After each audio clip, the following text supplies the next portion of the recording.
I stood in Sister Margaret's office for the last time, watching dust particles drift through the February afternoon light. 18 years, 6,570 days behind these walls. The woman across the desk slid a manila folder toward me, her expression flat as concrete. Discharge papers, list of shelters, job listings. I opened the folder. Addresses for halfway houses, help-wanted ads for McDonald's, Walmart, gas stations. Nothing personal. No letter. No photograph. No answer to the question that had carved itself into my chest since I was old enough to understand what abandoned meant. That's it? Sister Margaret's eyes held no warmth. That's it. My hands closed around the folder's edges.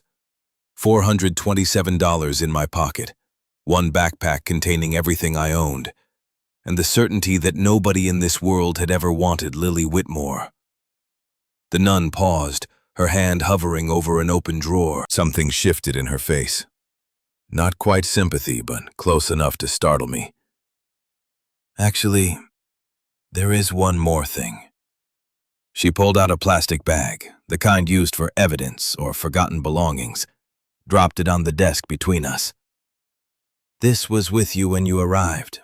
We were supposed to hold it until you turned 21, but the lawyer who set up the arrangement died last year. So here. I stared at the bag. Inside, a brass key lay against yellowed paper. The metal was tarnished dark, its teeth worn smooth in places. The paper had been folded and unfolded so many times the creases threatened to split. I opened the bag. The key felt heavy in my palm, deliberate. The paper held a single line of text, written in fading black ink. 47 degrees, 32 minutes, 18 seconds north. 112 degrees, 47 minutes, 52 seconds west. Coordinates. What is this? Sister Margaret was already sorting through other files, her attention elsewhere. No idea. Probably nothing. You can throw it away if you want. But my fingers had already closed around the key. Something in its weight felt purposeful. 18 years it had waited in that drawer. 18 years of patience. I left St. Anne's Orphanage at 2:15 on February 15th, 2025. My 18th birthday. Didn't look back. The key burned in my pocket like a question mark made of brass. The Greyhound station smelled like diesel and desperation. I sat on a hard plastic chair, the key in one hand, my phone in the other. I had already typed the coordinates into Google Maps. The blue pin dropped in the middle of Montana wilderness, miles from the nearest road, surrounded by nothing but green, topographic lines indicating mountains and forest. Two choices stretched before me. Use my $427 to rent a room, find work, survive. Safe, predictable, empty. Or follow a rusted key into the mountains, chasing a ghost I'd never known. I stood up and walked to the car rental counter. The clerk looked skeptical when I asked for a truck to drive to Montana. Even more skeptical when I laid out $300 in cash, counting out 20s and 10s with shaking hands. You got credit for the deposit? No. He sucked air through his teeth. Can't rent without a card. I pushed the money closer. Please, I need to get there. Something in my voice or my face made him pause. He glanced at his manager who was absorbed in her phone, looked back at me, sighed. Ford F-150, 1998. Bring it back in one piece or I'm fired. Deal? Deal. The truck was rust brown and coughed black smoke when I turned the ignition. The interior smelled like old cigarettes and regret, but the engine was sound. That was all I needed. I spent $70 more at an Army surplus store. One-person tent, sleeping bag rated to 20 degrees, flashlight with 8 spare batteries, 6 cans of soup, 12 bottles of water. First aid kit that I hoped I wouldn't need, but suspected I might. $57 left. Enough for gas if I was careful. Nothing left for mistakes. I programmed the coordinates into my phone and pulled onto the highway at 2:45. Helena disappeared in my rearview mirror. The mountains rose ahead like teeth. The first hour was easy. Interstate 15 north, smooth asphalt cutting through valleys of stunning indifference. The landscape didn't care that I was 18 years old and completely alone. Didn't care that every mile took me further from anything resembling safety. I didn't care either. For the first time in my life, I was moving towards something instead of just away. The highway became a 2-lane road. The 2-lane road became gravel. The gravel became dirt barely wide enough for the truck. Trees pressed in from both sides, lodgepole pines so tall they blocked out chunks of sky. My phone signal died somewhere around mile marker 47. 5 o'clock. The light was already fading. Winter in Montana meant the sun gave up early. The GPS showed 8 more miles to the coordinates, but a massive fallen tree blocked the path completely. I parked the truck, killed the engine.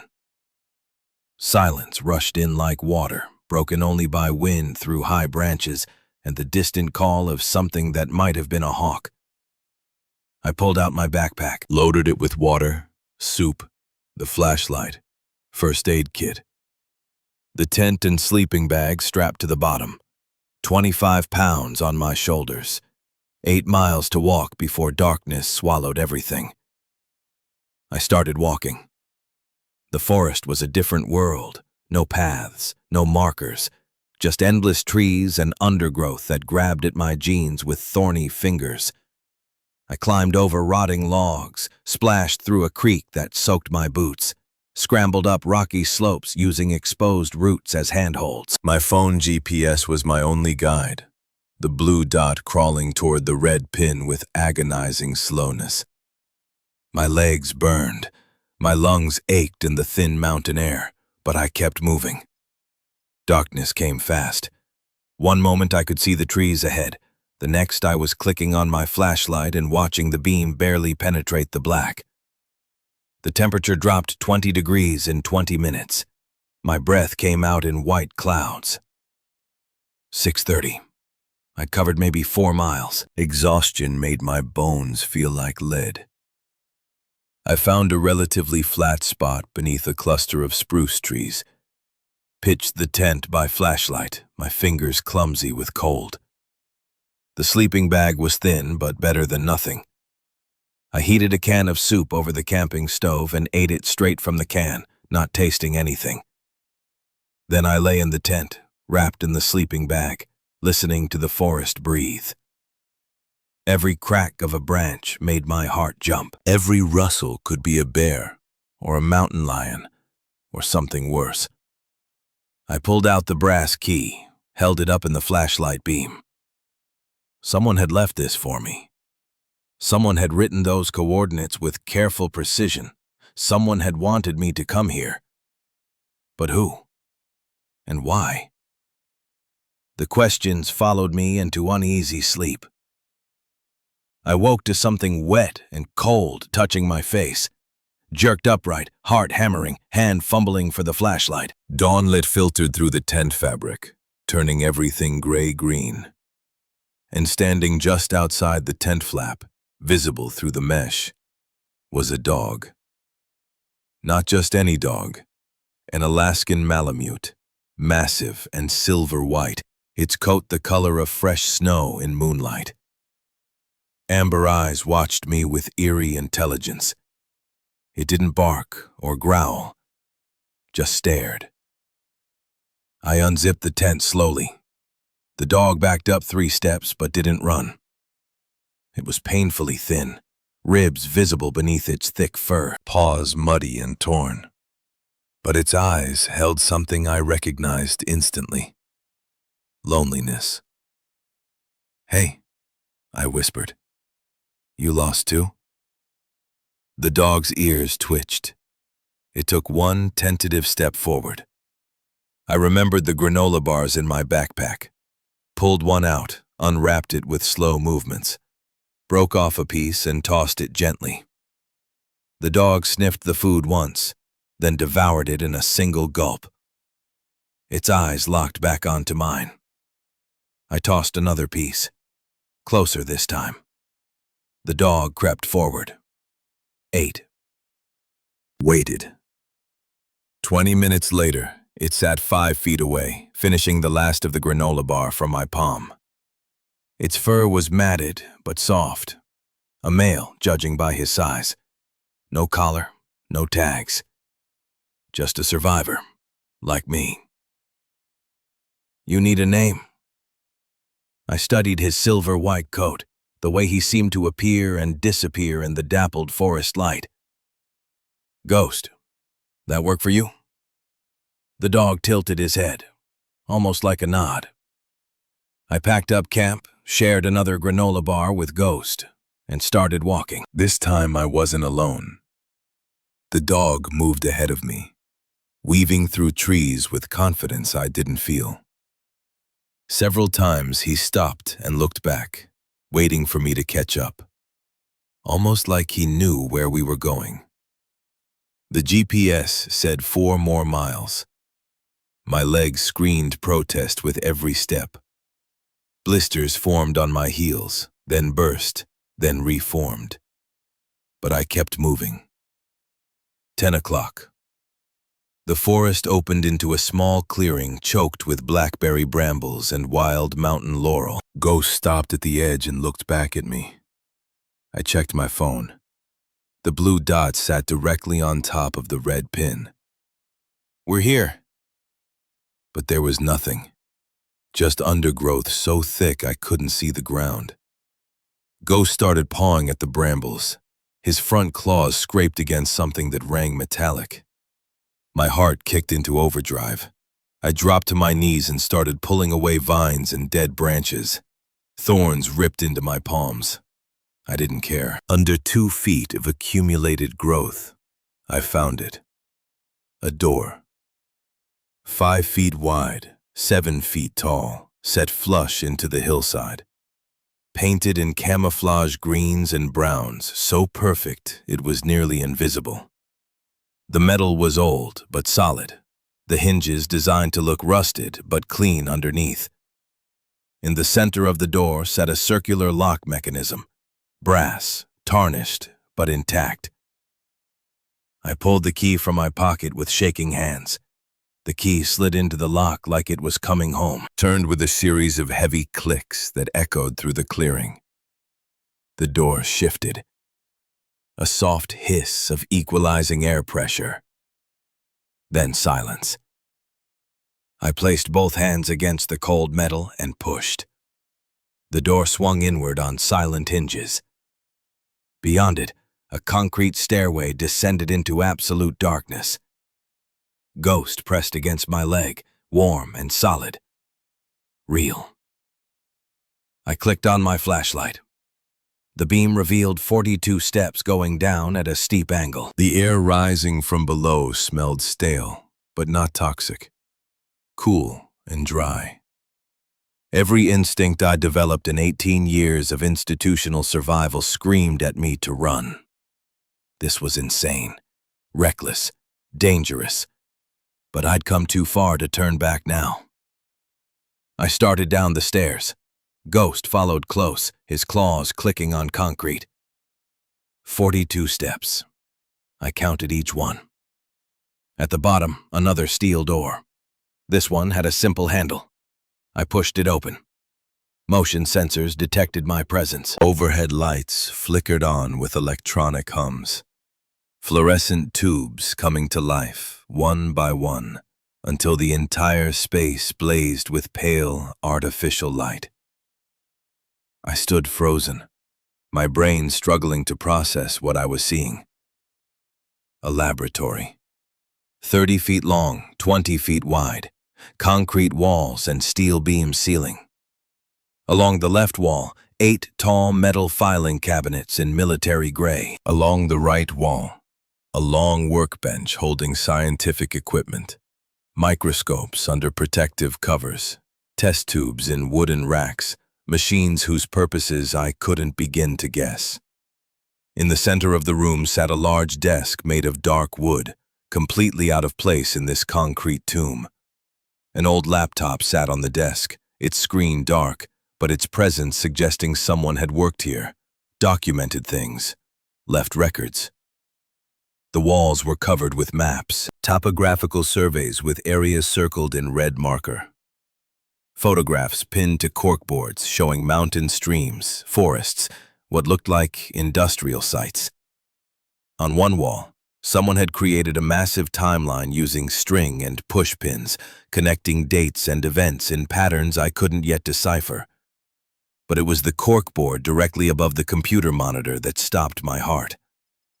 A photograph. A woman, maybe 28, standing in front of this very desk. Long, dark brown hair, gray-green eyes, heart-shaped face, white lab coat, smiling at the camera with fierce intelligence and determination. I looked at the photo, looked down at my hands, touched my own face. The woman in the photograph had my face, not similar, identical. The same slightly crooked nose, the same shape of jaw, the same widow's peak in her hairline. Written beneath the photo in neat black ink, Dr. Sarah Whitmore, lead environmental scientist. My legs stopped working. I sank into the office chair in front of the desk, my backpack sliding off my shoulders. This was my mother, not some faceless stranger who had abandoned an unwanted baby, but Dr. Sarah Whitmore, a scientist, a woman with a name and a face and a purpose, a woman who looked exactly like me. Ghost pushed his nose against my hand. I gripped his fur, needing something solid to hold on to while my world realigned itself. I forced myself to look away from the photograph and examine the corkboard more carefully. It wasn't just random papers. It was a carefully curated record. Newspaper clippings, yellowed with age. Local scientist questions mining practices, from the Helena Independent Record, dated May 2006. Concerns raised over water quality in mountain communities, from July 2006. In each article, Dr. Sarah Whitmore was quoted extensively, her words measured but damning. My hands moved on their own, pulling clippings from the board. I learned that my mother had been an environmental scientist working independently, funded by grants and private donations. She'd been investigating allegations that Cascade Mining Corporation was illegally dumping toxic waste in remote areas of Montana wilderness, taking on a corporation with vast resources and political connections. Dangerous work. I found an envelope pinned to the board, sealed, addressed in neat handwriting. To Lily, on your 18th birthday. Lily. My name.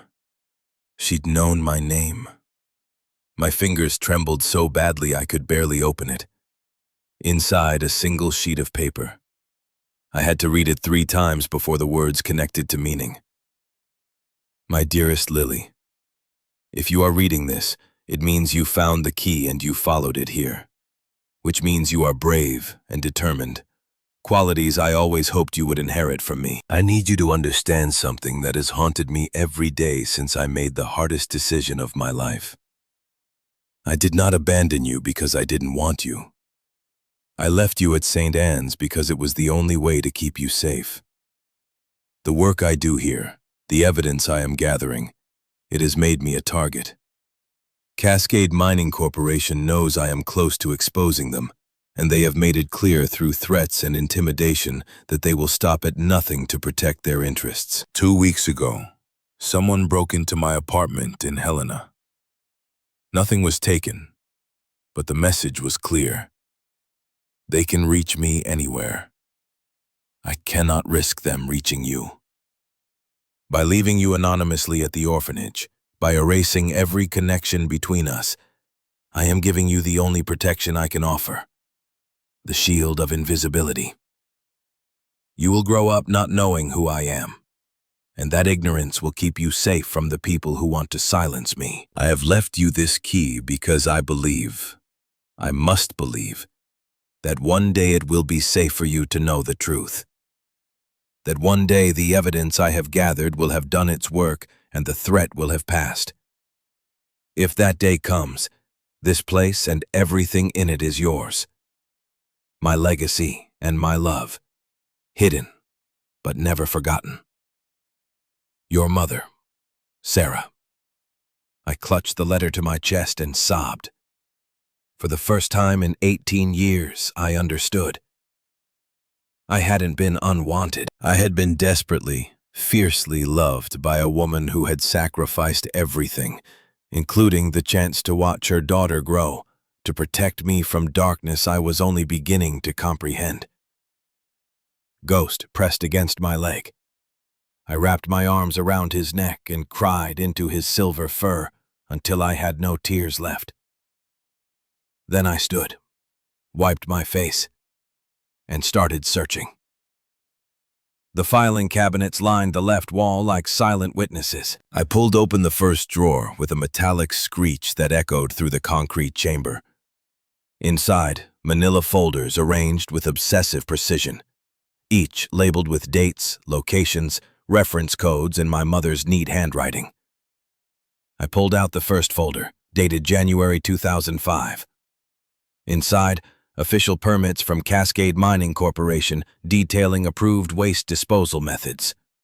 Environmental impact assessments painting pictures of responsible corporate stewardship. Public statements from executives assuring regulators that all operations met or exceeded federal safety standards. But paper-clipped to each official document was evidence telling a different story. Photographs, dozens of them. Remote areas of Montana wilderness where Earth had been scarred by chemical burns. Streams running in unnatural shades of orange and milky white. Dead fish floating in pools of contaminated water. Each photograph carefully labeled with GPS coordinates, dates, detailed notes describing what Sarah had observed. I pulled out folder after folder, each one building on the last. I began to see the full scope of my mother's work, not just scientific research, but documentation of systematic corporate crime.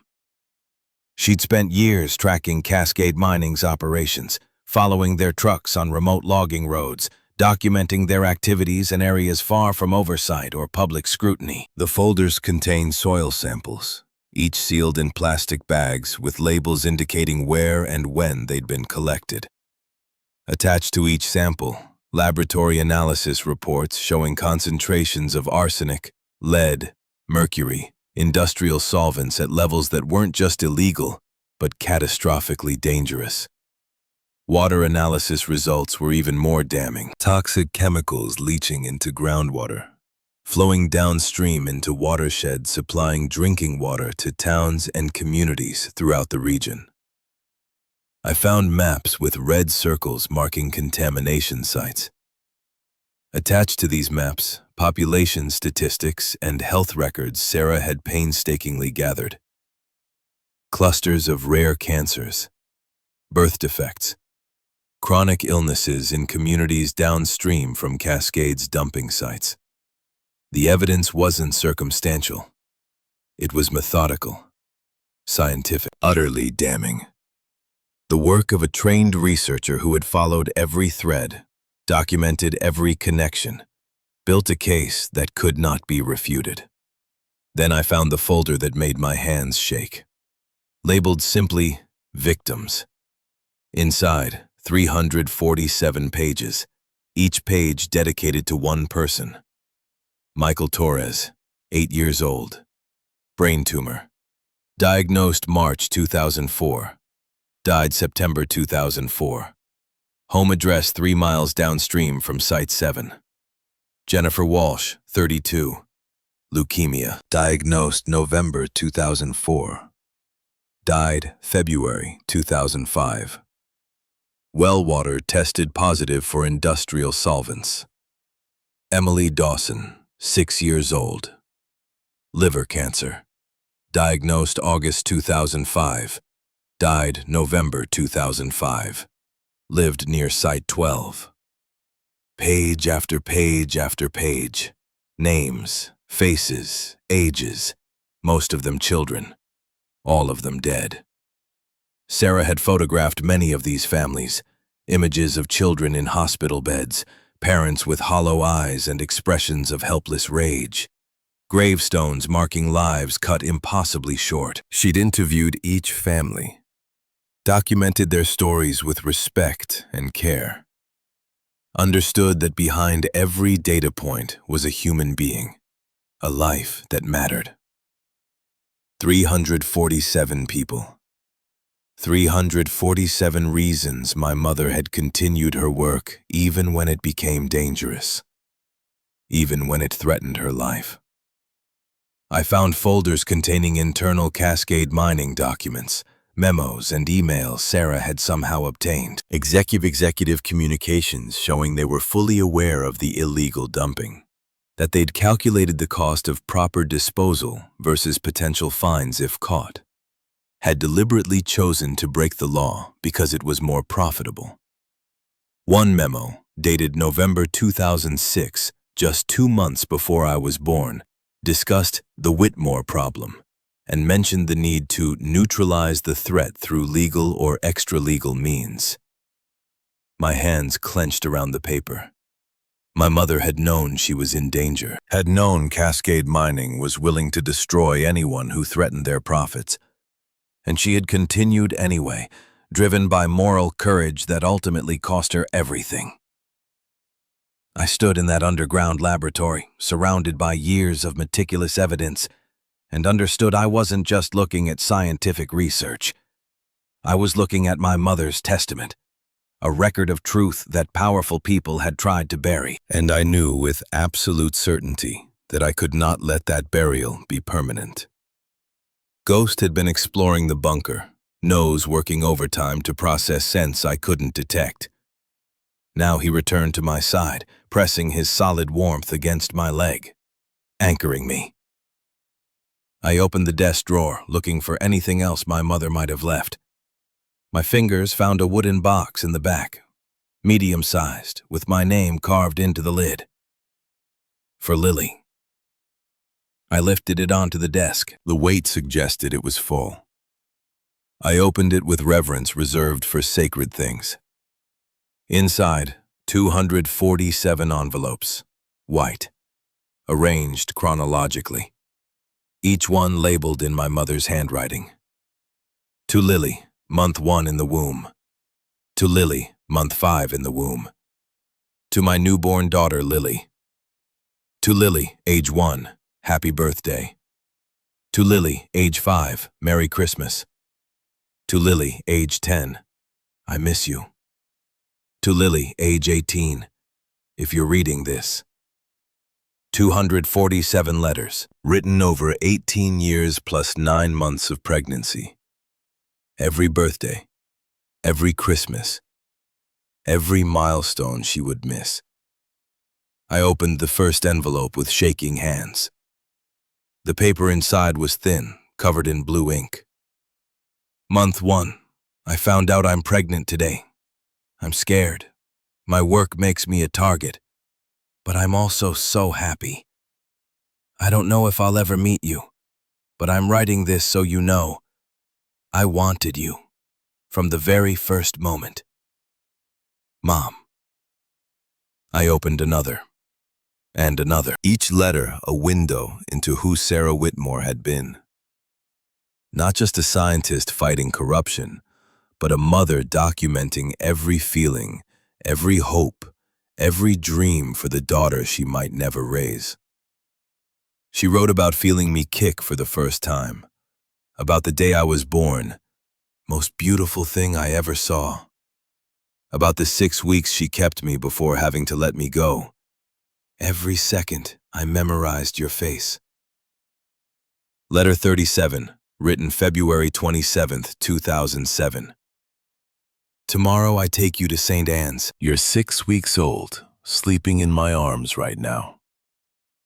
I've written 210 more letters. For every birthday and Christmas until you're 18. I'll never send them.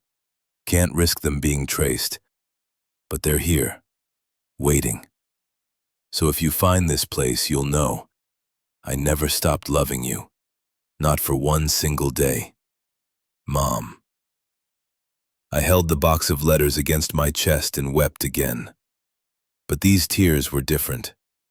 Not grief for what I'd lost, but gratitude for what I'd found. 247 times my mother had said, "I love you." 247 times she'd refused to forget me. 18 years of letters that proved I had never been unwanted. Just protected. Hidden. Loved from a distance that must have broken her heart every single day. Ghost whined softly. I looked down to find him watching me with those intelligent amber eyes, almost like he understood. She loved me, I whispered. The whole time. She loved me. The dog pressed his head against my knee. Two creatures who'd been abandoned, finding each other in the wilderness. Finding proof that sometimes love existed even when it couldn't be seen. I carefully returned the letters to their box, set it aside to take with me, then turned my attention to the rest of the bunker. The laptop on the desk looked old but ruggedized, designed for field work. When I opened it and pressed the power button, the screen flickered to life. Battery indicator showed 73%. The backup power system keeping it charged, another sign of meticulous planning.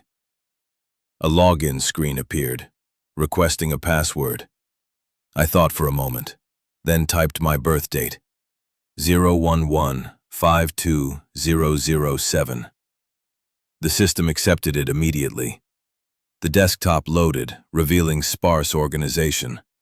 Folders labeled Evidence Primary, Evidence Secondary, Legal Correspondence, Federal Contacts, and one folder simply labeled For Lily. I opened Evidence Primary first. Dozens of video files, each labeled with date and location. I clicked the first one, dated August 2006. Grainy nighttime footage, shot from a concealed position in forest. Two large tanker trucks with Cascade Mining logos pulled up to the edge of a steep ravine. In the truck's headlights, I could see men in company uniforms connecting hoses, running them to the cliff edge. Audio was muffled but audible. One man, face clearly visible, speaking to another. "Corporate wants this done by morning. Dump it all, and make sure nobody sees the trucks leaving." The footage showed thousands of gallons of dark, oily liquid being pumped directly into the ravine. My stomach turned, watching deliberate poisoning of wilderness. I opened video after video. Similar scenes repeated. In several, I recognized faces of men whose names appeared in internal memos I'd read earlier. These weren't rogue employees acting without authorization. These were systematic operations ordered from the top. I had to stop watching. My hands were shaking too badly to control the mouse. The folder labeled Legal Correspondence contained copies of letters Sarah had sent to the Montana Department of Environmental Quality. Detailed reports of contamination with supporting evidence. Formal requests for investigation. Attached to each letter, responses ranging from dismissive to hostile. Claims that Sarah's methodology was flawed, that her samples were contaminated, that her accusations were baseless and potentially libelous. Then I found the subfolder labeled Payroll Evidence. Bank records, copies of checks and wire transfers, payments from shell companies connected to Cascade Mining going to 3 state environmental regulators, 2 county commissioners, and most disturbingly, to the Office of the State Attorney General.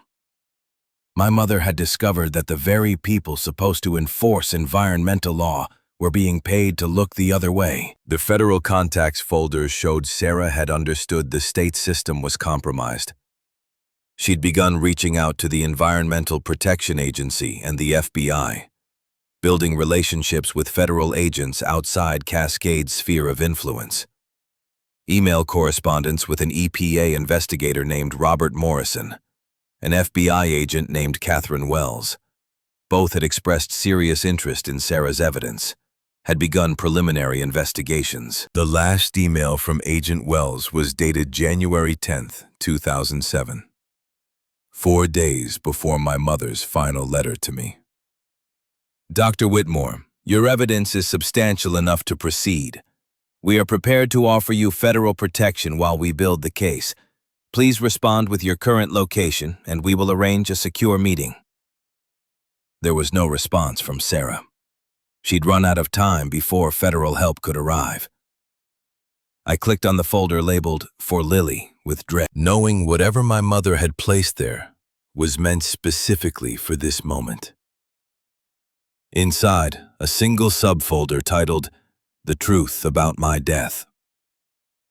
The first file was an official accident report from Montana Highway Patrol, dated January 18, 2007, describing how Dr. Sarah Whitmore had lost control of her vehicle on Highway 93 during a winter storm, her car leaving the road, plunging down a steep embankment, impact killing her instantly. The report cited poor weather conditions, icy roads, driver error.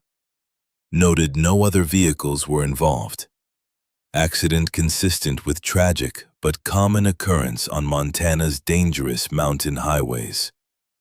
The investigating officer noted Sarah had no alcohol or drugs in her system. Vehicle showed no mechanical defects. Case closed within 48 hours. But attached to this official report was another document, handwritten by Sarah herself, dated January 17, 2007, the day before her death. I read my mother's words with growing horror. They are no longer hiding their surveillance. The black sedan follows me everywhere now, makes no attempt at discretion. Yesterday I received a phone call from a man who didn't identify himself but knew details about my daily routine. What time I left my apartment, where I bought my coffee, the route I took to the lab. He said, "Accidents happen on mountain roads, Dr. Whitmore, especially in winter. It would be a shame if you became a statistic. I have reported this to Agent Wells at the FBI, but she says it will take time to arrange protection. Time I'm not sure I have. I'm writing this as insurance, as a record of what is happening. So if something does happen to me, Lily will know it was not an accident." The next files were photographs, dozens of them, taken by Sarah from her car over 3 weeks in December 2006 and January 2007, each showing the same vehicle. A black Chevrolet Suburban with tinted windows and no front license plate. Following her at various distances on different roads, different times of day. In some photos taken at stoplights, Sarah had captured partial views of the driver, a large man wearing sunglasses and dark jacket. The final photograph chilled my blood. The same black Suburban parked directly across the street from St. Anne's Orphanage. Timestamp, January 15, 2007, 6:47 a.m. Less than 2 hours after I'd been left on the orphanage steps. They had followed Sarah there, watched her leave her baby, documented her final act of protection.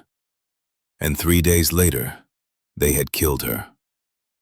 One last document in the folder, a photocopy of a witness statement that had never been included in the official accident report. A truck driver named James Morrison had called Highway Patrol the day after Sarah's death. Reported he'd been driving on Highway 93 during the storm. Had seen a black SUV driving aggressively behind a small sedan matching Sarah's vehicle description. Morrison stated the SUV had pulled alongside the sedan just before a sharp curve. Appeared to make contact, then sped away as the sedan went off the road. Morrison had stopped to call for help, but by the time emergency services arrived, the SUV was long gone. His statement had been dismissed by investigators as unreliable due to poor visibility during the storm. I sat back in the chair, my mother's journal and the evidence of murder spread before me. Sarah Whitmore had not died in an accident. She had been murdered by Cascade Mining Corporation to silence the truth. And if they learned I existed, if they discovered I'd found this bunker, they would not hesitate to do the same to me. Ghost sensed my fear. He stood and placed his massive head in my lap, warm and solid and real. I buried my hands in his fur and tried to slow my racing heart. I couldn't stay in this bunker forever. Couldn't hide in the earth like my mother's secrets. I needed to understand the current state of Cascade Mining, needed to make contact with the outside world if I was going to have any chance of exposing the truth without ending up like Sarah. But first I needed to rest, to process, to prepare. I set up my sleeping bag in the corner of the lab. Ghost curled beside me, his body heat better than any blanket. The emergency lights hummed overhead, steady and eternal. Before I slept, I opened one more letter, the last one, written the day before Sarah died. Lily, age 18, if you find this. I'm writing this January 14th, 2007. Tomorrow I take you to St. Anne's. If you're reading this, I'm dead. But you're alive. That's all that matters. In this bunker, 247 letters I wrote you. Evidence against Cascade Mining. And the truth. They killed 347 people. I have proof. But they'll kill you too if they know you exist. So I'm erasing you. No birth certificate linking us. No trail. You'll grow up thinking nobody wanted you. That lie will save your life. But know this. I wanted you. Every single day. I love you more than justice. More than truth. More than my own life. If you ever find this, run. Don't fight them alone. But if you choose to fight, make them pay for every single one of those 347 lives. I'll be proud either way. Mom. I held the letter against my chest as sleep finally claimed me. Tomorrow I would decide, run or fight. Tonight I would rest, knowing for the first time in 18 years that I had been loved. I woke to Ghost's low growl vibrating through the concrete floor. Sat up fast, heart already racing before my brain caught up. The bunker's emergency lights cast everything in harsh fluorescent white. Nothing had changed except the quality of Ghost's tension. Hackles raised, eyes fixed on the sealed door at the top of the stairs. Someone was up there. I killed my flashlight and pressed myself against the wall, listening. Footsteps. Heavy boots on forest floor directly above us. At least 2 people, maybe 3, moving in coordinated patterns that spoke of training. They'd found the bunker.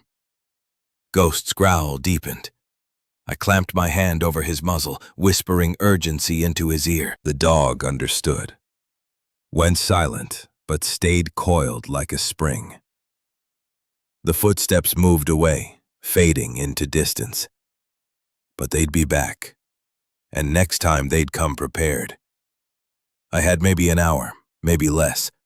I grabbed my backpack and started shoving things inside with shaking hands.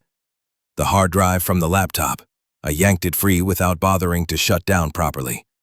The box containing 247 letters. Sarah's journal, the murder evidence file. My hands hesitated over the filing cabinets. 4,000 pages of documentation. Too much to carry. I'd have to leave most of it behind and pray they didn't destroy everything. Ghost whined softly. paced to the back wall and scratched at something I'd missed in my earlier exploration.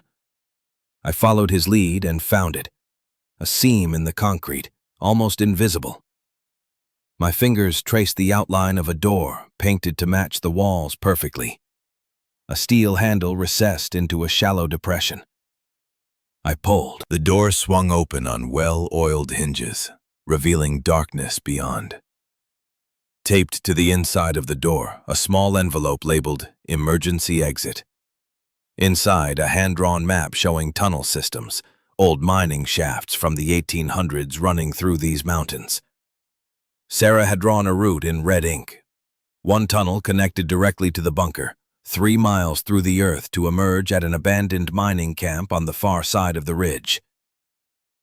My mother had built an escape route, a final failsafe. I shouldered my backpack and clicked on my flashlight.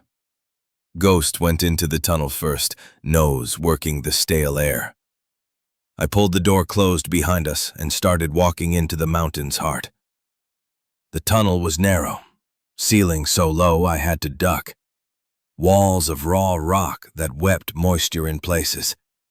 The air tasted of minerals and darkness. My flashlight beam barely penetrated 10 feet ahead. Ghost moved with purpose, like he'd done this before. Maybe he had. Maybe he'd been living in these tunnels, a ghost in the mountain. Twice the main passage branched into side tunnels. Ghost refused both, continuing straight.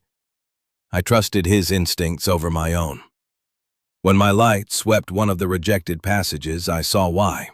The tunnel had collapsed 50 feet in, blocked by tons of fallen rock. We walked for what felt like hours, but was probably only 40 minutes. My legs burned, my lungs worked hard in the thin air. But behind us, no sound of pursuit. They were searching the bunker, finding it already stripped of the most damning evidence. Ahead, Ghost stopped, looked back at me. Beyond him, I saw gray light filtering through a narrow opening. The exit. I squeezed through collapsed timbers and emerged into morning. The far side of the mountain. Pine forest stretching in every direction. No roads, no buildings, just wilderness. My phone had no signal. The GPS showed I was 3.2 miles from where I'd parked the truck. Different direction entirely. I checked the time. 7:43 a.m. I'd slept maybe 4 hours in the bunker. My body felt like I'd been awake for days. Ghost pressed against my leg, looked up with those amber eyes that saw more than I could. We need to get to the truck. Then we need help. The hike took 90 minutes. Brutal terrain, no trails. But Ghost seemed to know the way, leading me through the forest with confidence that bordered on supernatural. Maybe he'd roamed these mountains for months. Maybe he'd been waiting for someone to follow. The truck sat where I'd left it, covered in a light dusting of frost. I half expected it to be gone or sabotaged. But the engine turned over on the first try, coughing black smoke before settling into a rough idle. I programmed the GPS for Whitehall, Montana, population 1,038, the nearest town with services. 15 miles of dirt roads, then pavement. Ghost jumped into the passenger seat without being asked, settled in like he'd been riding shotgun his whole life. I drove slowly, watching the rearview mirror for black SUVs that didn't appear.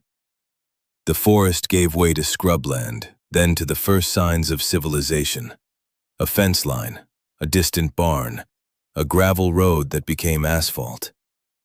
Whitehall appeared around a curve at 9:47.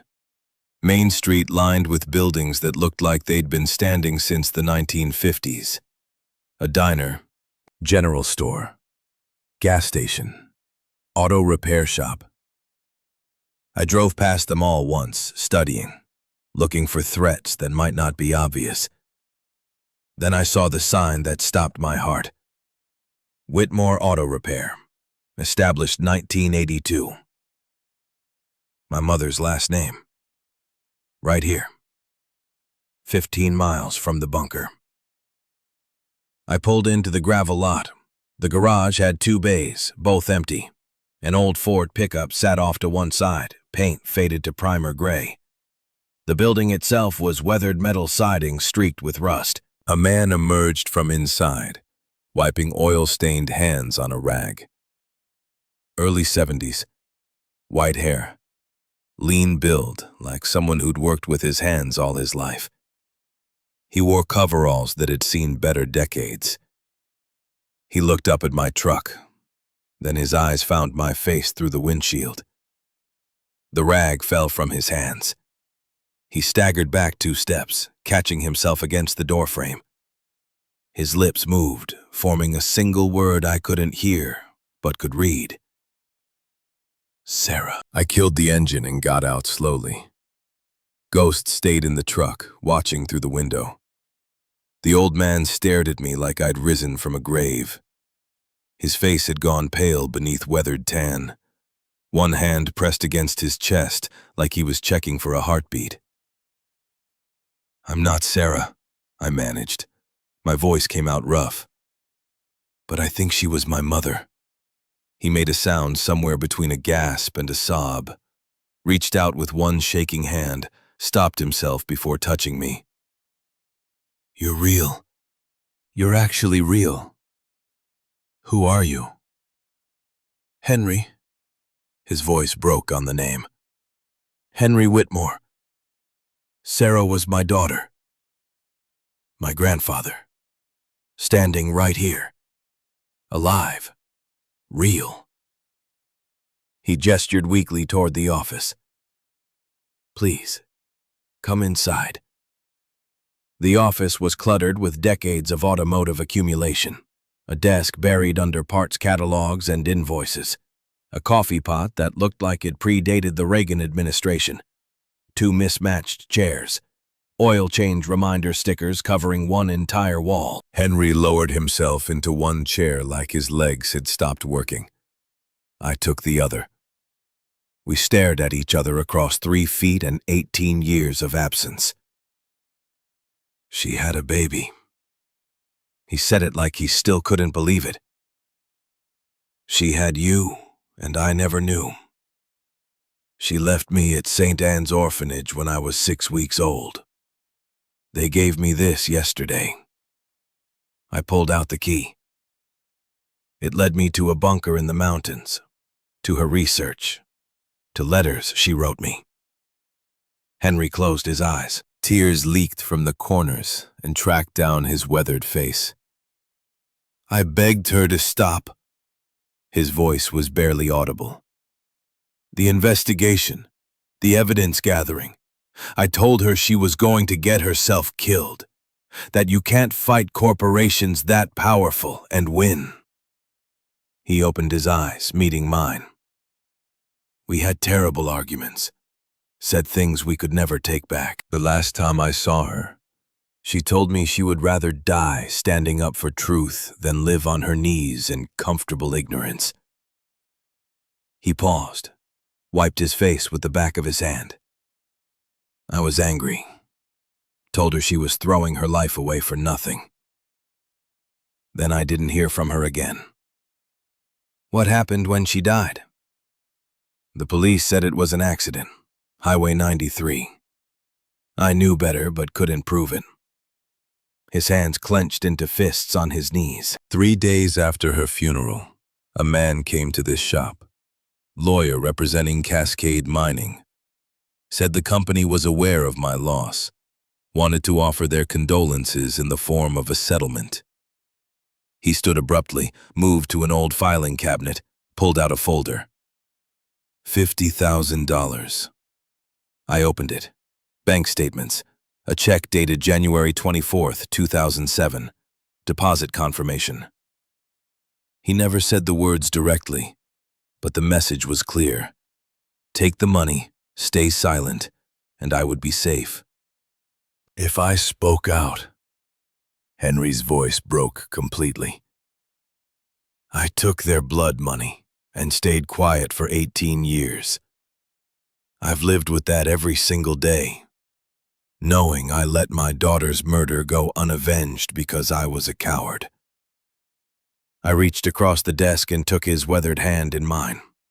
His skin was rough as sandpaper, warm and real. You survived, and now we have a chance to finish what she started. Together.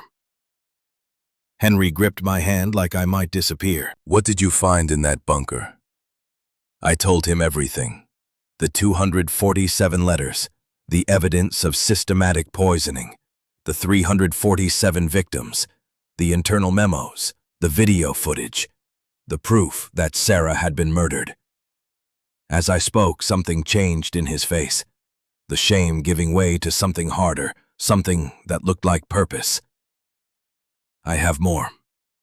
He stood again, moved to an old wooden chest in the corner, pulled out a metal lockbox, opened it with a key he kept on a chain around his neck. Inside, bundles of envelopes, maybe 50 of them, each addressed in Sarah's handwriting. To Lily, age 1. To Lily, age 5. To Lily, age 10. She gave these to me days before she died. Henry's voice steadied. Made me promise to deliver them to you when you turned 18. But she never told me where you were. Never said she'd left you at an orphanage. After her death, I searched for months. Adoption records, foster care systems. But you disappeared into bureaucracy. Eventually, I gave up. Thought I'd failed her one last time. I took the bundle. 18 more letters, bringing the total to 265. She never stopped, I whispered. Never gave up writing to me. No. Henry's jaw set in a way that reminded me of the woman in that photograph, stubborn determination running in our blood. And we won't give up either. We spent the next hour scanning documents. Henry had a high-quality scanner in his office, equipment he used for insurance work and parts catalogs. We fed page after page through it, creating digital copies. I uploaded files to 3 different cloud storage accounts using disposable email addresses, creating redundant backups that would survive even if physical evidence was destroyed. While the scanner hummed, I examined the letters Henry had kept.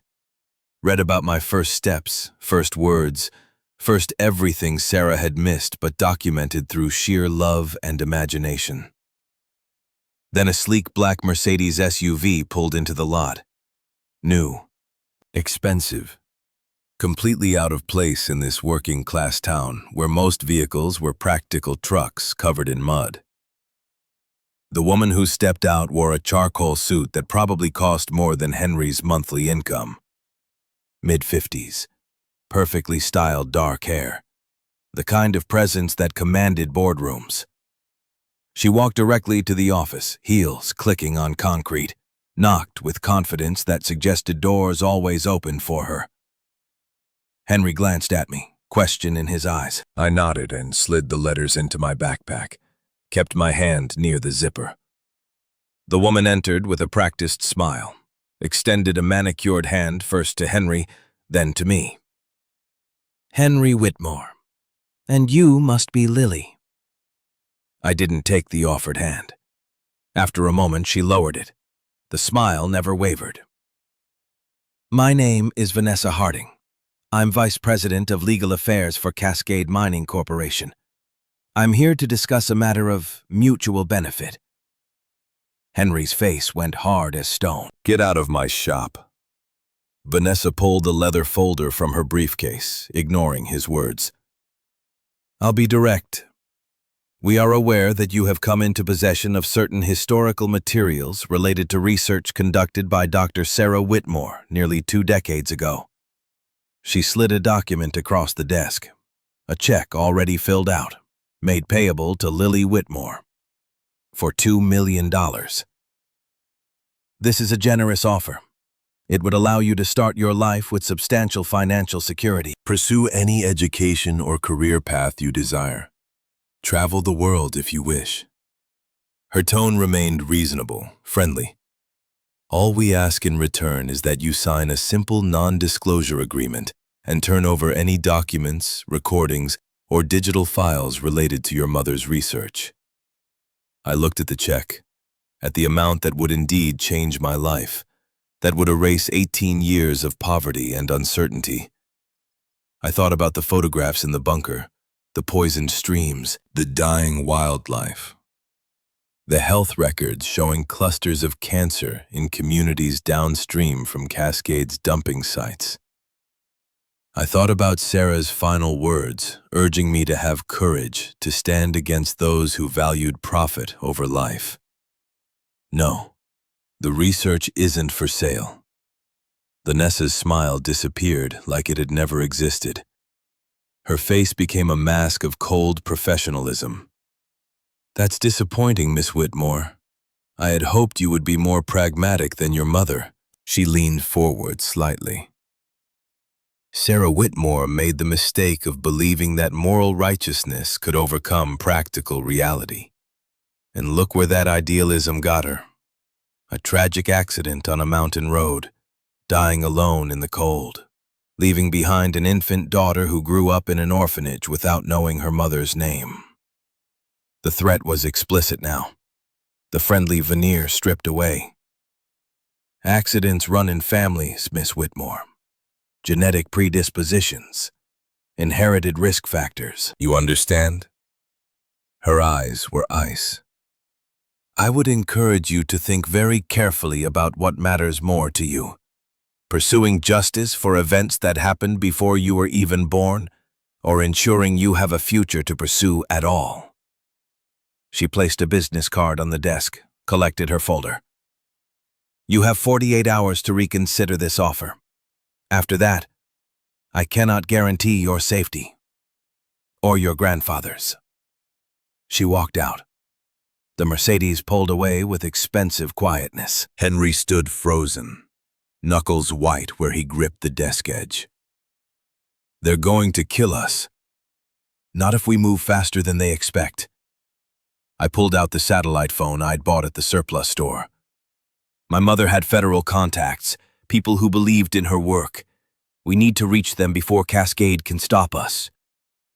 I found the FBI contact in Sarah's files, Agent Catherine Wells. The email from January 2007 had included a phone number. I dialed it, not expecting it to still work after 18 years. It rang 4 times. Then a woman's voice answered, professional and alert. Wells? Agent Wells, my name is Lily Whitmore. I'm calling about Dr. Sarah Whitmore and her investigation of Cascade Mining Corporation.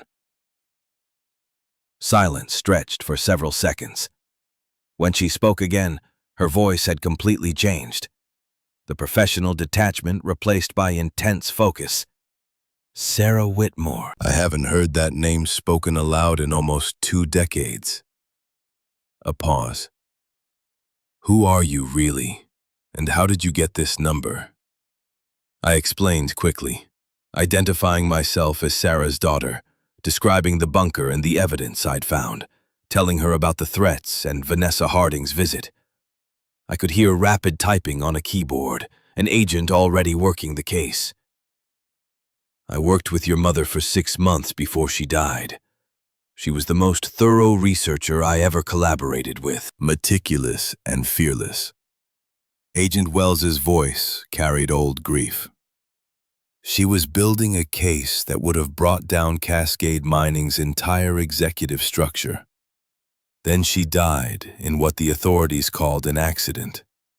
But what I knew was murder. More typing, a mouse clicking. I tried to continue the investigation, but without her evidence, I had nothing concrete. Just allegations and suspicions. Cascade's lawyers threatened the Bureau with interference suits. My superiors killed the case. She paused. I've spent 18 years waiting for someone to finish what Sarah started, and living with the guilt that I couldn't protect her when she needed me most. I won't fail her daughter. I have everything. Videos, documents, victim files, proof they murdered her. Where are you now? I hesitated, trusting a voice on the phone with my life. Henry touched my arm, nodded. Trust her. Whitehall, Montana, at my grandfather's auto shop. Stay there. Don't go anywhere alone. Don't contact anyone else. I'm mobilizing a team now. Her voice went hard. Cascade Mining has political connections at state and federal levels. Vanessa Harding is known in legal circles as the cleaner because she specializes in making problems disappear. 3 journalists who tried to investigate Cascade in the past decade had their careers destroyed. One lost his job over fabricated plagiarism. Another was arrested on false drug charges. The third simply disappeared while researching in Montana and was never found. My hands went cold. So, what do we do? You have something they couldn't provide. The original evidence and Sarah's daughter as witness to human cost. If we build this right, bring in federal oversight before Cascade can stop us, we can finish what your mother started. She paused. But understand that once we go public, there's no going back. Your life will never be the same. My life was never mine to begin with. I'm taking it back. Good. I'll be in touch within 6 hours. Meanwhile, upload everything you have to secure servers. I'm sending you encrypted links now. The call ended. A text message arrived 30 seconds later with FTP credentials and upload instructions. Henry and I worked through the afternoon, scanning the remaining documents he'd kept, uploading everything to Agent Wells' servers, creating a comprehensive digital archive that would survive even if we didn't. Around 4 p.m., Henry made coffee that tasted like motor oil and regret. We sat in the cluttered office, exhausted, running on adrenaline and determination. Tell me about her, I said quietly. Not the scientist, the person. Henry smiled for the first time. She was stubborn as hell. Got that from her mother, God rest her soul. Once Sarah decided something was right, nothing could move her. He looked into his coffee like he could see the past there. Smart. Not just book smart, but wise. She understood people. Could talk to anyone, PhD researchers or truck drivers, and make them feel heard. He pulled out his wallet, showed me a photograph worn soft at the edges. A young woman, maybe 16, standing beside a Toyota with its hood up, grease on her hands and face, grinning at the camera. She loved fixing things. Cars, people, broken systems. Couldn't stand seeing something not work the way it should. Henry's voice went rough. That's what got her killed. Seeing a system that was broken and refusing to walk away. I studied the photograph, saw myself in her smile, in the set of her shoulders. I wish I'd known her. You do know her. Henry tapped the backpack containing the letters.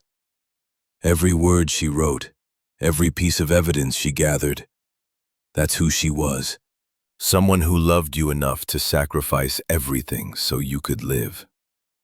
Ghost stirred from where he'd been sleeping in the corner. Lifted his head, ears pricked. A low growl started in his chest. Henry and I both went still. Outside, the sound of a vehicle pulling into the lot. Not one vehicle, multiple. I moved to the window, kept to the side, peering out. 3 black SUVs, identical, windows tinted. They parked in a semicircle, blocking both exits from the lot. Doors opened. 6 men got out, all wearing dark clothing, all moving with military precision. Back door, Henry whispered, already moving. Now. We ran through the shop, Ghost beside us. Henry grabbed a hunting rifle from a rack on the wall, threw me the keys to his old pickup. Get to the truck, drive to the sheriff, tell them everything. Not without you. I'll slow them down, give you time. He was already heading toward the front, chambering around. Go! I burst out the back door with Ghost. The pickup was 15 feet away. keys in my shaking hand. Behind me, Henry's voice boomed through the shop. "I've got a gun and I've already called the police. Get off my property." I reached the truck, yanked the door open. Ghost leaped in. A gunshot, impossibly loud, but it came from inside the shop, Henry firing a warning shot. "The next one goes through your chest. Get out!" The engine caught on the second try. I threw it in reverse, tires spitting gravel. Two of the men appeared around the corner, saw me, started running. I slammed the gear into drive and floored it. The old truck had more power than its appearance suggested. We shot forward, clipping the bumper of one SUV. Metal screamed. I didn't slow down. Behind me, more gunshots. I couldn't tell who was firing. Main Street appeared ahead. A sheriff's cruiser was parked outside the diner. I aimed for it like a lifeline. Slammed the brakes, jumped out. Ghost stayed at my heels. The sheriff was inside, sitting at the counter with coffee and pie. Mid-50s, heavy build. The kind of swagger that came from unchallenged authority in small towns. "Sheriff, there are armed men at Whitmore Auto Repair. They're attacking my grandfather." He turned slowly, studied me with eyes that held no surprise, just cold calculation. "Armed men? At Henry's shop?" He took a deliberate sip of coffee. "That's quite a claim, young lady." "I'm not lying. They showed up with guns. Please, you have to help him." The sheriff set down his cup with careful precision. "Now, let's think about this logically. Henry Whitmore's had some trouble lately. Stress, confusion." He stood, one hand resting on his service weapon. "Sometimes old folks start seeing things that aren't there, making wild accusations about respectable companies, stirring up trouble over ancient history." My blood turned to ice. Understanding crashed over me like a wave. "You're one of them. You're on Cascade's payroll." His expression didn't change. "I'd be careful making accusations like that. Slander's a serious offense." He stepped closer. "Here's what I think happened. Henry had another one of his episodes. Started shooting at shadows. You got scared and ran. Now you're confused, upset, need medical attention for shock. I need you to do your job. My job is keeping this town safe, and that means making sure troublemakers don't upset good people with lies about accidents that happened years ago." His hand tightened on his weapon. "Maybe you should come with me to the station. Get checked out. For your own safety." I backed toward the door. Ghost pressed against my legs, hackles raised. "Stay away from me. Now don't make this difficult." I ran, back to the truck. The sheriff shouted something behind me, but I was already moving. I drove north on instinct, away from town, into the mountains where trees could hide me. My phone buzzed. Text from Agent Wells. "Team mobilizing, 4 hours out. Where are you?" I pulled over on a forest road, typed with shaking fingers. "Grandfather attacked. Sheriff compromised. Running. Don't know where safe." Her response came immediately. "Stay mobile. Don't return to bunker. They'll be watching. Find public place with witnesses. I'm sending helicopter to your coordinates. 90 minutes." I checked the map. There was a state park 20 miles north. Campground with day visitors even in winter. People. Witnesses. I started driving again. Ghost sat in the passenger seat, watching me with those amber eyes that had seen too much. "We're going to make it," I told him. Told myself. We have to. The state park appeared after 30 minutes of white-knuckle driving on winding mountain roads. A dozen cars in the lot. Families. Hikers. Normal people doing normal things. I parked where I could see the entrance, kept the engine running, watched for black SUVs that didn't appear.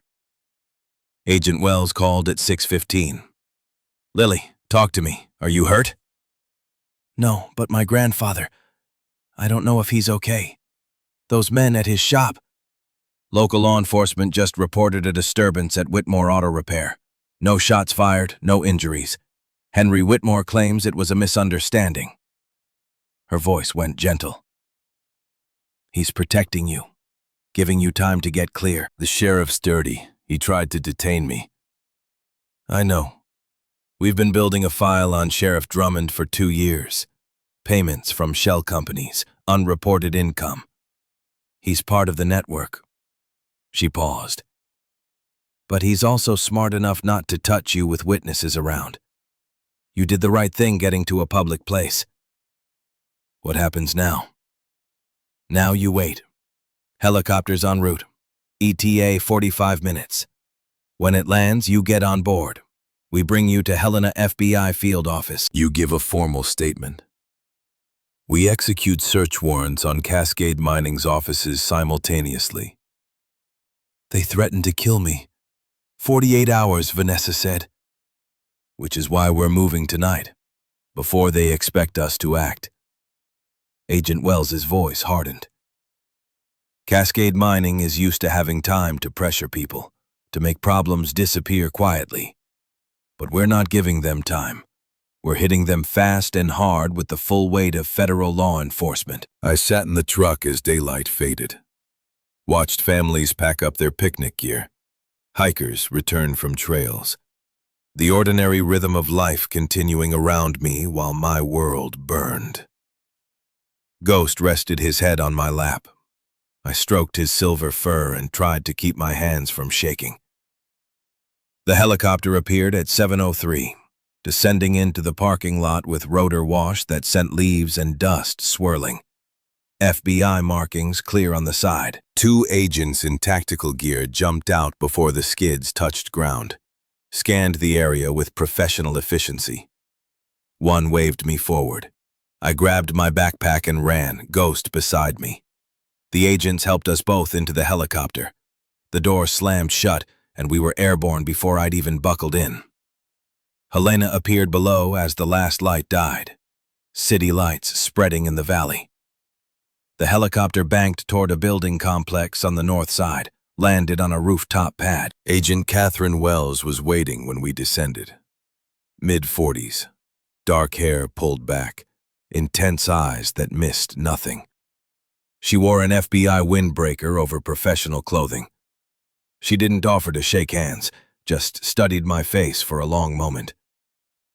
"You look like her, Sarah, especially around the eyes." Her voice softened. "I failed your mother once. I won't fail you." She turned toward a door. "Come on. We have a lot of work to do and not much time." The FBI field office smelled like industrial carpet and fluorescent urgency. Agent Wells led me through corridors lined with photographs of wanted fugitives and missing persons. Ghost stayed close, his presence the only familiar thing in this sterile federal maze. We entered a conference room, 6 agents already waiting, laptops open, phones charging. The energy of people who'd been pulled from dinner or sleep to handle something that couldn't wait. Wells gestured toward a chair at the head of the table. "Lily Whitmore, meet the team that's been chasing Cascade Mining for 3 years." A young agent with red hair and tired eyes slid a legal pad toward me. "We need everything, every detail, every document. Start from the beginning." I talked for 2 hours straight. They recorded every word, took notes, asked clarifying questions. When I mentioned the 347 victims, a female agent with gray streaks in her dark hair had to step out of the room. Came back 5 minutes later with red eyes. When I finished, Wells pulled up a map on the projector. Montana, covered in digital pins. Red for contamination sites, blue for victim clusters, yellow for Cascade facilities. Your mother documented 23 illegal dumping sites over 4 years. We've independently verified 7 in the past 18 months. She zoomed in on a cluster near Big Timber. But without Sarah's complete evidence, we couldn't establish the systematic pattern, couldn't prove corporate knowledge and intent. Now you can. Now we can. Wells clicked to another screen. Organizational chart. Donovan Merrick at the top. Vanessa Harding 1 level below. Names branching out like cancer. Tomorrow morning, federal judges in 3 states will sign warrants. We hit Cascade's Montana headquarters, their Denver corporate office, and Merrick's private residence simultaneously. The red-haired agent leaned forward. But we need you to be ready for what comes next. The arrests, the media storm, the trial. His expression was gentle, but honest. Your life becomes public property. Every detail. Your childhood at St. Anne's, Sarah's death, everything. I spent 18 years invisible. Being seen doesn't scare me anymore. Wells smiled for the first time. Good. Because tomorrow, the whole country is going to know your name. They put me in a safe house on the outskirts of Helena. Small ranch home in a residential neighborhood. 2 agents stationed outside. Ghost sprawled across the bedroom floor like a silver guardian. I couldn't sleep. Kept checking my phone for news about Henry. Wells had promised to send agents to his shop to make sure he was protected, but promises felt thin when Cascade had already shown they'd kill to keep their secrets. At 2 a.m., my phone buzzed. Unknown number. Lily? Henry's voice, rough but alive. They told me you're safe. Are you okay? Those men at the shop fired 1 shot into my ceiling to scare them off. They scattered like cockroaches. He paused. FBI agents are here now, taking statements, securing the building. One of them told me what's happening tomorrow. I'm sorry I dragged you into this. Don't be. His voice strengthened. Sarah fought alone, died alone. You're giving her what she never had, backup, witnesses, the full weight of the law. I heard him take a shaking breath. I'm proud of you. She'd be proud too. We talked for another 10 minutes. Nothing important, just the sound of family bridging 18 years of silence. When we hung up, I opened my backpack, pulled out the box of letters. I'd read maybe 30 of the 265. Had been too afraid to read them all at once, afraid of drowning in the love I'd missed. But tonight, I needed her voice. I opened letter 47, written when I would have been 2 years old. My darling Lily, today you're 2. I imagine you can talk now, form sentences, express opinions. I wonder if you're stubborn like me, or gentle like my mother was. I spent today at Site 14, found 3 dead deer in a creek bed. Water tested at 62 times safe arsenic levels. Took samples, documented everything. Sometimes I wonder if this work matters. If anyone will ever care enough to stop them. Then I think of you. Growing up in a world where corporations can poison children for profit and face no consequences. And I know I have to keep fighting. Because you deserve better. All children deserve better. I love you, Mom. I read through the night, letter after letter, watching Sarah document not just my imagined childhood, but her own growing understanding of what she faced. The danger escalating, the threats becoming explicit. Her determination never wavering. Letter 203, written days before her death, made my vision blur. Lily, age 18. If you're reading this, I'm gone. But you're alive. That's the only math that matters. I want you to know something important. I chose you over justice. When I had to decide between finishing this fight or protecting you, I chose you. Every time. Some might say I should have gone to the FBI sooner, should have accepted witness protection, Should have put the case before my own life. But you were never just my life. You were my reason for fighting in the first place. So I hid you, erased our connection, let you grow up thinking you were alone. It's the only decision I don't regret. Love isn't what you say, it's what you sacrifice. And I would sacrifice everything, truth, justice, my own life, to give you a chance at yours. Don't waste it. Mom. I set the letter down, pressed my palms against my eyes, breathed through the ache. Ghost shifted closer, put his heavy head on my knee, grounded me. She died so I could live, I whispered. Now I'm going to make sure she didn't die for nothing.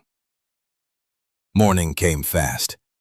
Agent Wells arrived at 6 a.m. with coffee that tasted like burnt ambition and a folder thick with legal documents. Search warrants are signed. Teams are in position. We execute at 7:30. She spread photographs across the kitchen table. Merrick's mansion. Cascade's headquarters. Office buildings in Denver.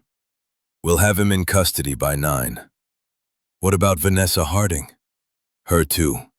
Plus 3 other executives whose names appear in Sarah's memos. Wells pulled up a photo on her tablet. A man I didn't recognize. Stuart Blackwood, VP of Operations. He signed the disposal orders. His signature is on every illegal dump authorization. My phone buzzed. Text from a number I didn't know. This is Marcus Webb, Seattle Tribune. Agent Wells gave me your contact. Can we talk? I showed Wells. She nodded. He's clean. Been investigating Cascade for years but never had the evidence to publish. He'll break the story nationally. I called him. The voice that answered was rough, like someone who'd spent decades shouting questions at people who didn't want to answer. Miss Whitmore, thank you for trusting me with this. Papers rustled in the background. I need to ask, are you prepared for what's coming? The attention. The scrutiny. Cascade will try to destroy your credibility. They'll dig into every aspect of your life. Let them dig. I have nothing to hide. Good. More rustling. I'm running a story in tomorrow's edition. The Sarah Whitmore Files. How one scientist's murder covered up 347 deaths. Full documentation. Victim profiles. Internal memos. Your mother's story deserves to be told right. Can you include something? I pulled out my phone, found the photo I'd taken of Sarah at her desk. She wasn't just evidence and research. She was a person, a mother, someone who loved fiercely enough to die protecting her child. Send it to me. I'll make sure she's remembered as both the scientist and the woman. 7:25. Agent Wells's phone rang. She answered, listened, face grim. We have a problem. Merrick's mansion is empty. Looks like he fled sometime last night. She listened more. Harding's also gone. We're executing the warrants, but the primary targets have run. My stomach dropped. They knew. Someone warned them. We suspected a leak. That's why we kept the operation limited to essential personnel. Wells started barking orders into her phone. Issue bolo for Merrick and Harding. Check private airfields. Contact Border Patrol. The red-haired agent burst into the kitchen. We got movement at the Denver office. Security footage shows Blackwood entering the building 15 minutes ago. He doesn't know we're coming. Wells grabbed her jacket. Then we take who we can get. Lily, stay here. 2 agents outside. Don't open the door for anyone except federal law enforcement with ID. Wait, I want to come. Absolutely not. You're a witness, not an agent. You stay protected. My mother spent 4 years gathering evidence. She died for it. I deserve to see this through. Wells studied me. Something shifted in her expression. Understanding, maybe. Respect. You stay in the vehicle. You don't leave the vehicle. You speak to no one. Understood? Understood. The drive to Cascades, Montana headquarters took 20 minutes. 3 FBI SUVs in convoy. I rode with Wells and 2 other agents. Ghost had to stay at the safe house, much to his displeasure. The building appeared ahead. 3 stories of glass and steel trying to look modern and clean. A corporate face hiding industrial poison. Employees were arriving for work. Coffee cups and briefcases. Normal people with normal jobs. Most of them probably having no idea what crimes their employer committed in remote mountains. Wells's phone rang again. She answered, listened, face transforming. They caught him. Border Patrol stopped Merrick's private jet at Great Falls. He was trying to fly to Canada. She smiled like a wolf. They're bringing him back now. The convoy pulled into Cascades' parking lot. Agents poured out, moving with practiced coordination. Some headed for the front entrance. Others dispersed to cover exits. I watched from the SUV as they executed the warrant. Employees being directed outside, confusion and fear rippling through the crowd. Boxes of files being carried to waiting vehicles. Then I saw him. Stuart Blackwood, VP of Operations, being led out in handcuffs, his expensive suit rumpled, face pale with shock. He'd signed the orders that poisoned 347 people. Now he was going to pay. An agent opened my door. Miss Whitmore, there's something inside we think you should see. I followed her through the building, past cubicles and conference rooms that looked like any other corporate office. We took an elevator to the 3rd floor. Executive offices with mountain views and furniture that cost more than most people made in a year.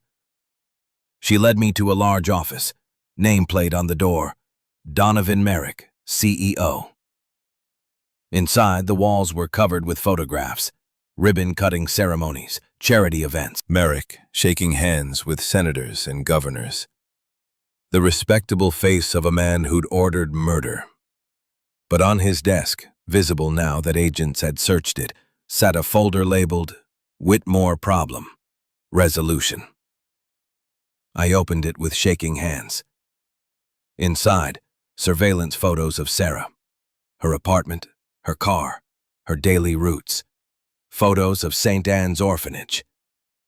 And a single-page document dated January 16th, 2007. 2 days before she died. Subject continues to refuse settlement. Federal contact confirmed with Agent K. Wells, FBI. Risk of exposure now critical. Recommend permanent resolution via Method 3. Vehicular accident, inclement weather cover. Execute within 48 hours. Below that, a handwritten note. Approved, DM. Donovan Merrick's initials. His authorization for murder. The agent beside me spoke quietly. This is a smoking gun. Direct evidence of conspiracy to commit murder. He's never getting out. I photographed the document with my phone, sent it to Marcus Webb, to Henry. To anyone who needed to see that Sarah's death hadn't been an accident, but a calculated execution. My phone rang immediately. Marcus Webb's voice urgent. I just got your photo. This changes everything. With Merrick's authorization in writing, we have proof of premeditated murder by a corporate executive. He paused. I'm running the story tonight. Online first, then tomorrow's print edition. The public needs to know. Do it. Let everyone see what they did to her. I spent the next 6 hours at FBI headquarters giving a formal statement. Every detail recorded.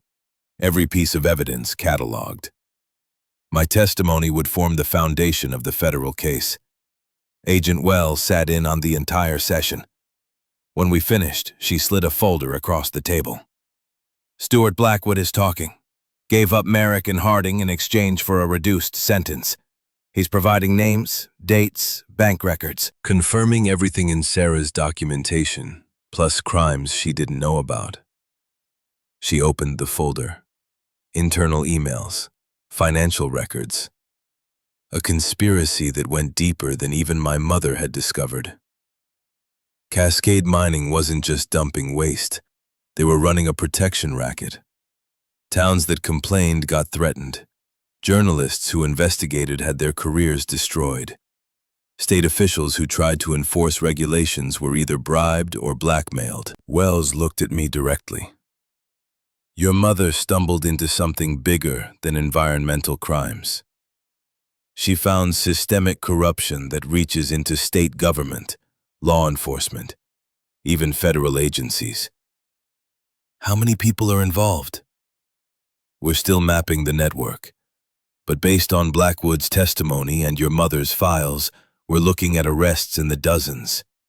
Sheriff Drummond, 3 county commissioners, the state attorney general's chief of staff, corporate executives, security contractors. She pulled out another document. And we found evidence that 2 other scientists tried to investigate Cascade before Sarah. Both died in apparent accidents. One in a hiking fall in 2003, another in a house fire in 2005. My blood went cold. They've been killing people for years. Yes, and getting away with it because they controlled the investigation process at the state level. Wells leaned forward. But they made a mistake with Sarah. They didn't know she documented everything. Didn't know she'd leave it for her daughter to find.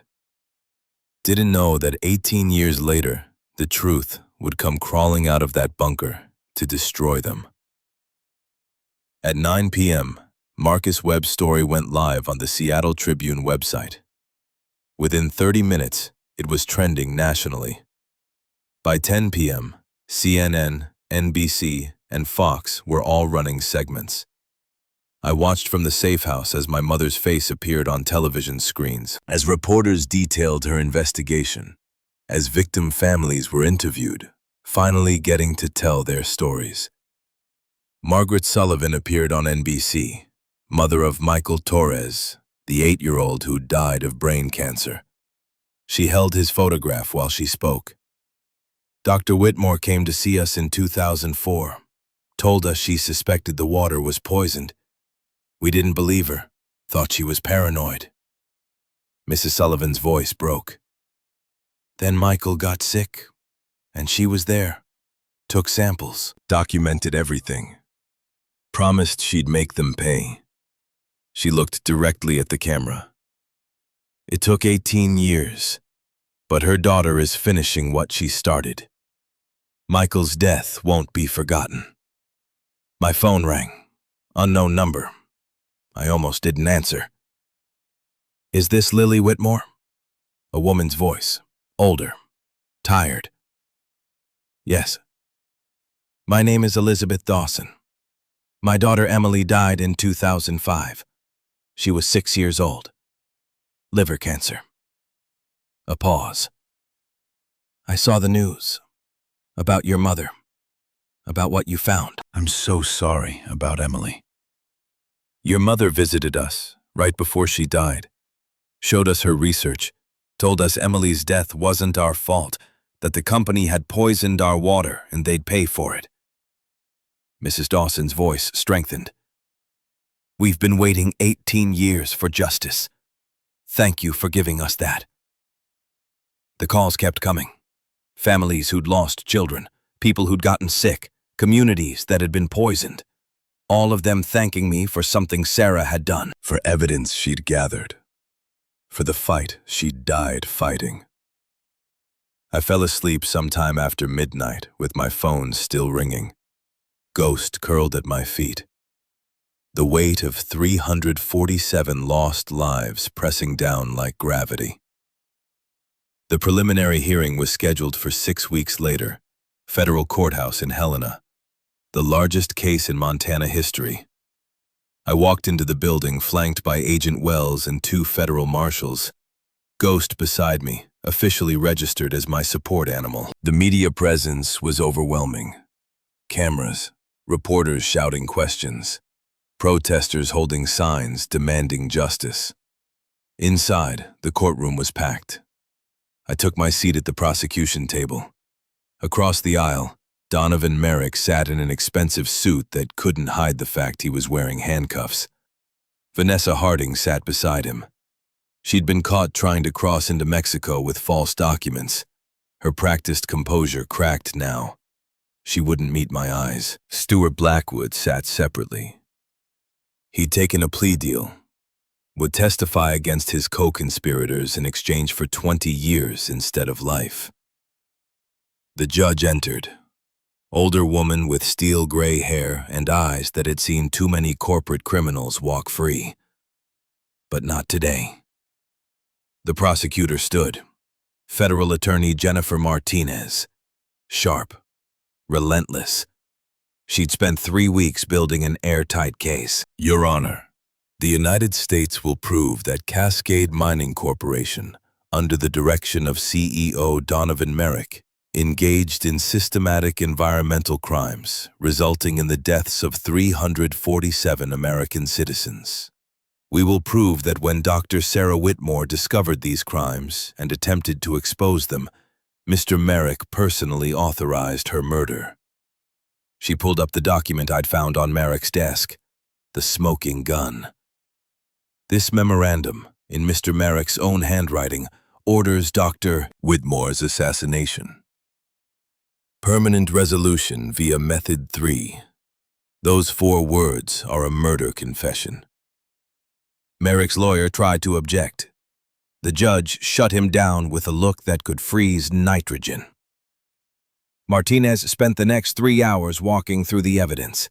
Sarah's videos of illegal dumping, the lab reports, the victim files, internal memos discussing the cost-benefit analysis of murder versus compliance. When it was my turn to testify, I walked to the stand with 265 letters in my backpack. Carried the weight of 18 years and my mother's love. The prosecutor asked me to describe finding the bunker, reading the letters, understanding what Sarah had sacrificed. I looked directly at Merrick as I answered, watched his face as I recited his crimes. My mother died because she believed truth mattered more than profit. Because she couldn't stand by while children were poisoned. My voice stayed steady. You killed her to protect money, to avoid accountability. You bet that no one would care enough to finish her work. I pulled out the final letter, the one Sarah had written the day before she died. But you were wrong. She made sure someone would care. She left everything for me to find. And now the whole world knows what you are. I read the letter aloud, Sarah's words filling the courtroom when I reached the end. Love isn't what you say, it's what you sacrifice. Half the people in the gallery were crying. Merrick's face had gone gray. He whispered something to his lawyer, probably realizing for the first time that he was actually going to prison. The judge called a recess. Agent Wells met me outside the courtroom. That was perfect. The jury's going to remember every word. She checked her phone. And we just got confirmation. The grand jury indicted 12 more people based on Blackwood's testimony, including Sheriff Drummond and the state AG's chief of staff. What happens now? Now the dominoes fall. Trials, convictions. Cascade Mining is done. The company's already filed for bankruptcy. Their assets will be liquidated to pay victim compensation. She smiled. Your mother won the fight. It just took 18 years. 6 months later, I stood in a different courtroom for sentencing. Donovan Merrick, 25 years federal prison, no parole. Vanessa Harding, 25 years. Stuart Blackwood, 20 years as part of his plea agreement. Sheriff Drummond and 8 other co-conspirators, sentences ranging from 15 to 20 years. The judge addressed Merrick directly before the marshals took him away. You ordered the murder of a scientist whose only crime was telling the truth. You poisoned communities. You killed children. All for profit. She leaned forward. You will spend the rest of your life in prison. And I hope every day you remember the 347 people who died because of your greed. Cascade Mining Corporation was dissolved, their assets seized. $17 billion in fines and restitution, the largest environmental judgment in U.S. history. The EPA began the cleanup. The 347 families received compensation. I used my settlement to establish the Sarah Whitmore Foundation, supporting whistleblowers, funding independent research, providing legal resources to poisoned communities. Henry became board chairman. Agent Wells joined as advisor. Marcus Webb documented everything for a book. And I bought the 160 acres surrounding the bunker, built a cabin overlooking the mountains my mother had died protecting. The bunker became the Sarah Whitmore Environmental Justice Center. 1 year after the trial, we held the opening ceremony. 347 families attended. Margaret Sullivan spoke for them all. Dr. Whitmore couldn't save our children, but her daughter made sure their deaths had meaning, that justice was served. She turned to me. Thank you for finishing what your mother started.